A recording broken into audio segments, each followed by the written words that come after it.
க்ளோசிங்ல எதுவுமே இருக்காது. ஏன்னா ஓப்பனிங் அண்ட் க்ளோசிங் எதுவுமே கிடையாதுன்னு சொன்னதுனால அப்படி பண்றோம். அதனால சொல்ல simplest version of the process costing. ஏன்னா ஓப்பனிங் க்ளோசிங் எப்பவுமே இருக்கும். ஏன்னா போட்ட எல்லாத்தையுமே வந்து நம்ம செஞ்சு முடிக்க முடியாது. கொஞ்சம் செஞ்சுட்டு இருக்கும்போதே வந்து அந்த டைம் பீரியட் வந்து ஒரு 1 இயர்க்கு போறோம். 1 இயர் முடிஞ்சு போயிடும். பேலன்ஸ் ஷீட் அன்னைக்கு சிலது வந்து ப்ராசஸ் ஆகாம இருக்கும். அவன் WPயா க்ளோசிங்ல இருப்பான். ஆனா என்ன சொல்ல ஓப்பனிங் க்ளோசிங் எதுவுமே கிடையாது. அப்புறம் எல்லாமே வந்து அடுத்த ப்ராசஸ் ரெடி ஆகிற மாதிரி ஆயிடுது. அதே மாதிரி வந்து நம்ம எவ்வளவு போடுறோமோ அது அப்படியே வெளியே வராது. சம்டைம்ஸ் நார்மல் லாஸ் ஒன்று இருக்கலாம். 10% அதையும் போட்டு நார்மல் லாஸ். அப்புறம் 240ல ஒரு 24 வந்து லாஸ் ஆயிடும். 240 -24 தான் வெளியே வர மாதிரி இருக்கும். அதையும் தாண்டி லாஸ் ஆகலாம். அப்நார்மல் லாஸ், அப்நார்மல் கெயின் இதெல்லாம் வந்து இந்த சம்ல எதுவுமே கொடுக்கல. அடுத்து போலாமா? அடுத்து என்ன இதெல்லாம் ரீட் பண்ண போறோம். ப்ராசஸ் 3.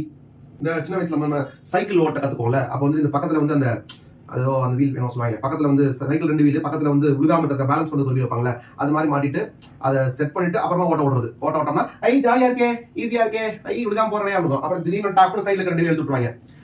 2 வீல்ஸ்ல அப்படி பேலன்ஸ் பண்ணி ஓட்ட மாதிரி இருக்கும். எக்ஸாம் போடுன்னு வச்சுக்கோங்களேன். இந்த இந்தியன் 2ல வந்துட்டு வரும் பாத்தீங்களா, சிங்கிள் வீல் யூனிசைக்கிள் விட்டுருவாங்க. 2 வீல்ல ஒரு வீல் பிடிங்க போயிடும். எக்ஸாம் இல்ல ஒரே இதுல பேலன்ஸ் பண்ணி ஓட்டுற மாதிரி போகும்.